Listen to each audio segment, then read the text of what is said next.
कि no flying zone हम लोग सुनते हैं, ये नो फ्लाइंग जोन है क्या, और आप लोग नो फ्लाइंग जोन को डिफाइन कैसे करते हैं? देखिए, एयर स्पेस एक इमेजिनरी ओपन फील्ड है। आप इमेजिन कीजिए, हम घरों में कमरा बांट देते हैं, बेडरूम 1, बेडरूम 2, बेडरूम 3, पूजा रूम। जी। कहीं हम सारा काम कर सकते हैं, कहीं हम कुछ काम कर सकते हैं, कहीं हम कुछ भी नहीं कर सकते हैं, कहीं कुछ काम हम कुछ रिस्ट्रिक्शन के साथ करते हैं। तो सिमिलरली एयर स्पेस भी, air space management and air space division इसी तरह से होता है। तो जब हम नो फ्लाइंग जोन कहते हैं तो उसका अर्थ ये है कि वहाँ कोई फ्लाइंग एक्टिविटी, रिलेटेड एक्टिविटी नहीं होएगी। ओके। मोस्टली ये काम हम वहाँ करते हैं जहाँ पे ग्राउंड पे वीए या वीपी है, vital assets, vital person, vital installations है, high security areas like presidential house, presidential states, archaeological survey of India के कुछ important assets like Taj Mahal, many some military aircraft base जहाँ के ऊपर से जाना मना है। बेसिकली इसलिए कि जो जहाज ऊपर से अगर कोई गया तो वो अननेसेसरी सर्वेलेंस ना कर ले नीचे क्या चल रहा है एक्टिविटी, जो हम नहीं चाहते कोई और जाने, फॉर द ऑब्वियस रीजन। कुछ डेंजर जोन्स भी होते हैं जहाँ से हम मिसाइल्स लॉन्च करते हैं। तो उसके ऊपर से कोई जहाज जा रहा है तो वो खतरा हो जाएगा, वो खुद के लिए खतरा हो जाएगा, मिसाइल्स जाके उसको हिट कर सकती हैं। तो इस तरह से 3-4 क्राइटेरिया और फैक्टर्स को कंबाइन करके हम नो फ्लाइंग जोन डिफाइन करते हैं। कभी कभी एक फ्लाइंग जोन भी नो फ्लाइंग जोन हो सकता है। सपोज प्राइम मिनिस्टर की रैली चल रही है और कोई मूवमेंट चल रहा है तो हम उसको नोटिफाई कर देते हैं पहले से। वो एक टाइमलाइन दे रखा है डीजीसीए ने, तो थ्रू दी मेथड ऑफ नोटैम्स हम उसको नोटिफाई कर देते हैं दुनिया को, इंडिया को, और जो वो एयर स्पेस यूज़ करने वाले लोग उनको बता देते हैं कि इस टाइम से इस टाइम तक ये एरिया नो फ्लाइंग जोन है। तो उसके ऊपर से कोई जहाज, कोई ड्रोन, कोई नहीं क्रॉस कर सकता है। एटीसी कैसे इंश्योर करती है कि उसके ऊपर से न जाए? क्या उस रिस्ट्रिक्शन को फॉलो कराने के लिए आपके पास क्या पावर है या क्या अथॉरिटी होती है, और कैसे कराते हैं? एयर स्पेस, इंडिया का air space, if you talk about Indian air space, it is all tied up and under surveillance by air defence units which is controlled by air force only. Maximum places, more than maximum. आप सी शोर में and adversary countries में भी air space जो है वो हमारे watch में रहता है।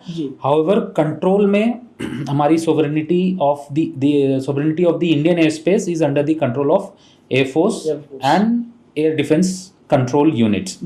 तो वहाँ पे एक यूएवी भी अगर उड़ रहा है तो बिना उस यूनिट के परमिशन के बिना नहीं उड़ सकता। एक सिस्टम होता है, एक नंबर दिया जाता है, उसको बोलते हैं एयर डिफेंस क्लियरेंस नंबर।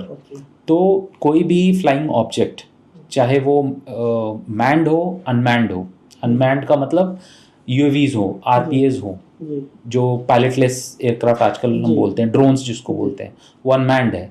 तो अगर वो भी टेक ऑफ कर रहा है या उसको भी फ्लाई कराना है आफ्टर सर्टेन लिमिट, कुछ छूट दी गई है छोटे मोटे कामों के लिए, शादी बारात की शूटिंग चल रही है, कहीं सर्वे चल रहा है, तो उसके लिए may not be required at some places.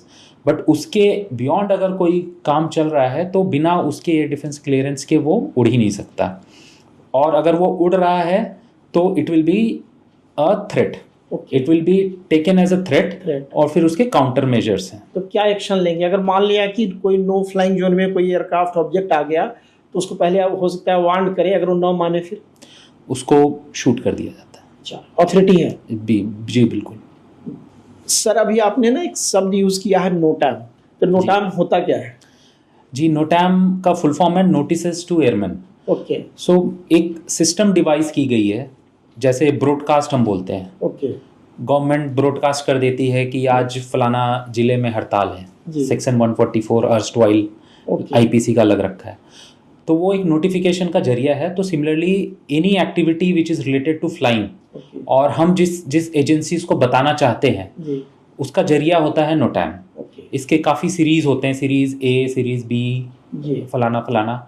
तो वो सीरीज डिफाइन करता है किस पर्पस के लिए है, रिसीविंग एजेंसीज कौन सी हैं जो उसको यूज़ करेंगी, अगर वो एयर स्पेस किसी पर्टिकुलर काम के लिए यूज़ हो रहा है तो वो नोटैम उस पर्टिकुलर एजेंसीज को ही सिर्फ एड्रेस करना है। सपोज एक एयर स्पेस एक लेवल के ऊपर एयर स्पेस से इंटरनेशनल फ्लाइट यूज़ कर रही हैं, से 400 फ्लाइट लेवल 400 के ऊपर अगर इंटरनेशनल फ्लाइट यूज़ कर रही हैं और हम उसके ऊपर कुछ एक्टिविटी करने वाले हैं और नो फ्लाइंग जोन उसको डिक्लेयर करने वाले हैं, सम टेस्टिंग एंड ऑल, तो हम एक नोटैम रेस करेंगे जो एड्रेस होगा इंटरनेशनल फ्लाइट्स को, इंटरनेशनल नोटैम ऑफिसेस को एड्रेस होगा और वो यूज़ नहीं करेंगी। मान लीजिए उसके नीचे कुछ काम हो रहा है तो हम सबको बताना चाहेंगे, या मिलिट्री एयरक्राफ्ट फ्लाई कर रहा है, कुछ नेशनल लेवल एक्सरसाइजेस चल रही हैं तो हम, या फ्लाई पास चल रहा है, सबसे बेस्ट एग्जांपल है अगस्त 15 का फ्लाई पास, 26 जनवरी का फ्लाई पास, एयरफोर्स डे का फ्लाई पास। तो ये सारे फ्लाई पास्ट कहाँ हो रहे हैं? मेन शहरों में हो रहे हैं,